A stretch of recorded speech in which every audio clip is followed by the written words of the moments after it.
Akuko Uwa nke tata bụ Tuesday, abalị 31 n'ime ọnwa Mee afọ 2022. Akuko Uwa na-abịara site n'ụlọ ọrụ American Biafran Veterans Network, ABVet Radio na TV dị na Washington DC nke mba Amerịka. Onye na n'olu ya bụ Omalicha Nwada Igbo. Chezie ntị ka nụrụ akụkọ ndị a n'uju ya.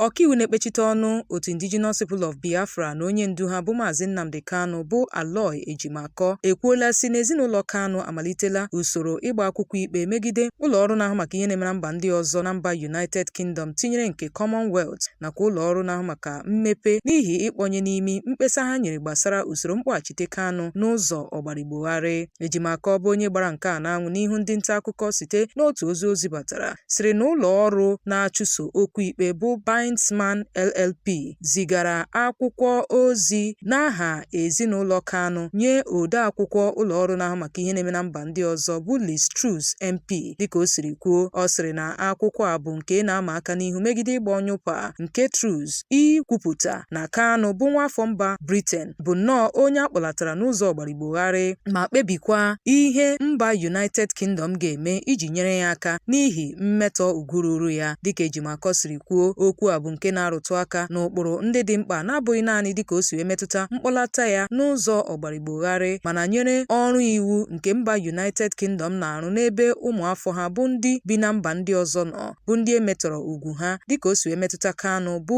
onye akpọlatara n'ike site na mba Kenya lọta na Naịjirịa n'ọnwa Juun afọ 2021, bụkwa onye a gara n'ihu kpọchibido n'ụlọ mkpọchi site na ndị ọrụ nchekwa Naịjirịa. Ọ gbakwunyere ma sio na dịka gọọmenti Naịjirịa kọwara ya dịka ịnọchibido ya wee nwụchie ya, mana ha ewepụtabeghị ihe akaebe ọbụla nke na-egosi na ha gbasoro ụkpụrụ iwu n'ịkpọlata ya. Dịka ndị ọrụ ụlọ ọrụ nnọchiteanya mba Britain bụ ndị ezigara ozi ka ha gaa leta Kanu ugboro. Biden kwuru sio na enwere ihe akaebe na-egosi na ejiri ike kpọlata Kanu bụ onye ndu otu Indigenous People of Biafra site na Kenya lọta na Naịjirịa. Ugwu ruru mmadụ, nnwere onwe na nchekwa nakwa nnwere onwe pụọ na nwụchi na mkpọchi bụ nnọọ nke otu mba ụwa kọwara n'ebe ọ dị ukwuu dịka ugwu ruru mmadụ, ma ịkpọlata mmadụ n'ụzọ ọgbarigbogharị bụkwa nke megidere ụkpụrụ ndị a bụ nke dị na iwu mba ụwa. Ka o sila dị, Ejiofor na nkọwa ya sịrị na ụlọikpe mkpegharị ga-ebu ụzọ nyochaa ihe gbasara ịnọchite onye dị otu a nakwa nzọpụ njem ha ga-eme n'ichekwa ọdịmma nwaafọ mba Britain ọbụla. Dịka onye ode akwụkwọ ụlọ ọrụ na-ahụ maka ihe na-eme na mba ndị ọzọ ga-eburu ụzọ nyochaa ma onye dị otu a ọ bụ onye a gọnarị ikpe ziri ezi site na mmetọ ugwu ya dịka ekwupụtara ya n'iwu mba ụwa.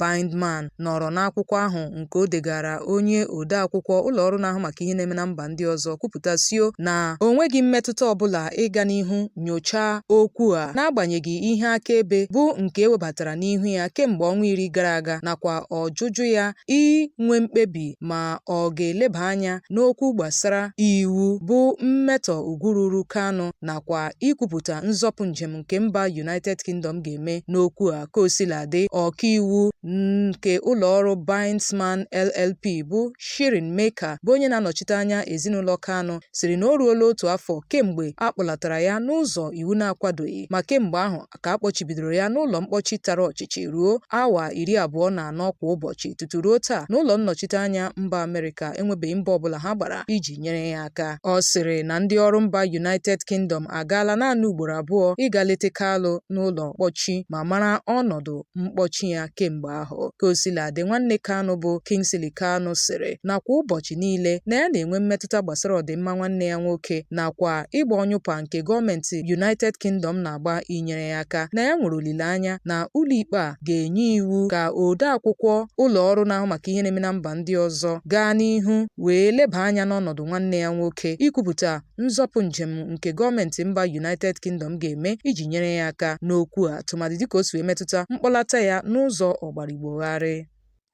Ndị ọkpa egbe agbagbuola otu onye uwe ojii ma napụ ya egbe ya kpọmkwem n'ime obodo Ogidi dị n'ọchịchị kansụl Idemmili North na steeti Anambra. Nchọpụta emere gosiri na ndị ọkpa egbe a nọrọ n'ụbọchị Sọnde wee zoo onwe ha n'akụkụ ụlọ obi ọgbakọ dị n'Ogidi, bụkwa ebe ndị uwe ojii a na-anọ wee na-ana ego n'ogidi ala. Otu onye kwupụtara sio na ndị ọkpa egbe a nọrọ n'ebe ahụ kwala, ma dịka ndị uwe ojii azọchiri ha gara n'ihu gbagbuo otu n'ime ha napụ ya egbe AK-47 ya wee rie mbọmbọ. Onye na-ekwuchitere ndị uwe ojii bụ DSP Tochukwu Ikenga n'oge ọ na-ekwupụta nke a sịrị na ndị uwe ojii na ndị omekome a kwarịtara mgbọ bụkwa nke kpatara ọnwụ otu onye uwe ojii. Ọ sịrị na ozi ya nwetara kọwara sio na njinji ahụ jiri n'abalị 29 nke ọnwa Mee ka ndị uwe ojii na ndị ọkpa egbe a nọrọ n'okporo ụzọ awara awara Abatete dị n'Ogidi wee kwarịta mgbọ. Ọ sịrị na ọ bụ ihe jọkara udele na njọ na otu n'ime ndị uwe ojii ha lara mmụọ ebe ndị ọzọ nwetara mmerụ ahụ. Ikenga gara n'ihu kwuo sị na ha ka na-agakwa n'ihu na ịrụ ọrụ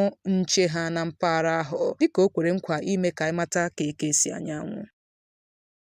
N'otu ihe riri nke a, ndị ọkpa egbe ruru mmadụ abụọ nọkwara n'isi ụtụtụ Sọnde tọrọ otu onye isi oche otu ndị nche ime obodo Ukulu dị na kansụl Dunukọfịa na steeti Anambra bụ Kachi Ilodigwe. Nchọpụta emere gosiri na Maazị Ilodigwe nọrọ bụ nnọọ onye si n'ụlọ ụka na-alọta mgbe ndị ọkpa egbe a gbachiri ya ihu. Otu onye hụrụ mgbe nke a mere sịrị na ha tụwara ya egbe wee gbalie egbe elu dọkpụrụ ya tinye n'ụgbọala ha ma buru ya rie mbọmbọ. O dochabeghị anya ma ọ bụ ntọrọ ka ha tọrọ ya. Ime obodo Ukulu bụ nnọọ nke ndị ọkpa egbe na-aga site na mgbe ruo na mgbe. N'ọnwa gara aga, otu nwafọ ime obodo ahụ bụ nnọọ onye a kụgburu n'ime ọrụ ubi ya. Kosiladị, ọ na-ekwuchitere ndị uwe ojii bụ Ikenga Tochukwu n'oge a gbara ya ajụjụ ọnụ sịrị na ya enwetabeghị ozi gbasara nke a. Igbo ndị nwe mmadụ, cheta nke ọma na akụkọ a na-abịara gị site n'ụlọ ọrụ American Biafran Veterans Network ABVet Radio na TV dị na Washington DC nke mba Amerịka. Igbo onye na-arụ ọrụ n'otu ndị agha ka ịbụ onye rụrụ ọrụ dịka onye agha na mba Amerịka nakwa na mba ndị ọzọ gbaa gburugburu. ABVet na-akpọ gị ka ị bịa sonyere otu ahụ. Naanị nyopuo ha n'akara nwaudide www.abvet.org maọbụ na WhatsApp 202-250-0001. Onye na n'olu ya ka bụkwa Omalicha Nwada Igbo. Chezie ntị ka ị nụrụ akụkọ ndị fọdụrụnụ.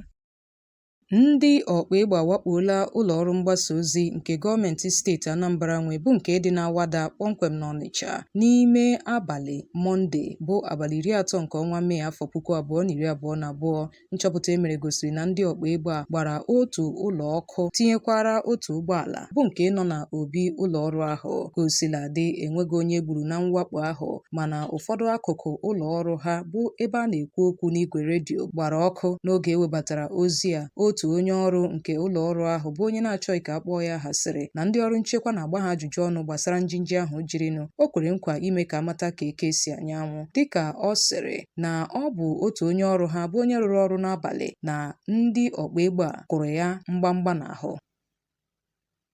Nnukwu onye ụkọchukwu nke ụlọụka Methodist na Nigeria bụ His Eminence Dọkịnta Uche Kalụ nakwa onye bishọp nke Diocese Owerri bụ Right Reverend Okechukwu Michael tinyere onye chaplain ha enwere n'onwe ha kelere Chineke maka ntọhapụ ha. Onye ụkọchukwu a na ndị otu ya bụ ndị a tọrọ n'akụkụ ime obodo Kwọ Agụleri dị n'ọchịchị kansụl Ụmụnne Ochi n'okporo ụzọ awara awara siri Enugu gawa Port Harcourt. Gọọmenti steeti ahụ bụ Okezi Ikpeazụ kọwara ntọhapụ nnukwu ụkọchukwu a n'ime awa 24 dịka nke sitere na amara Chineke nakwa ekpere ndị ụka Kraịst, tinyekwara mgbata ọsọ enyemaka ndị ọrụ nchekwa dịka o kwere nkwa na ha ga-ekechikwu nchekwa na mpaghara ahụ kpọmkwem na mpaghara Isukwu 3 nakwa Ụmụnne Ochi. Kosiladị, emere ka anyị mara na ndị ụka kwụrụ 100 nde naira dịka ego mgbapụta tupu atọhapụ ndị nnukwu ụkọchukwu ndị a.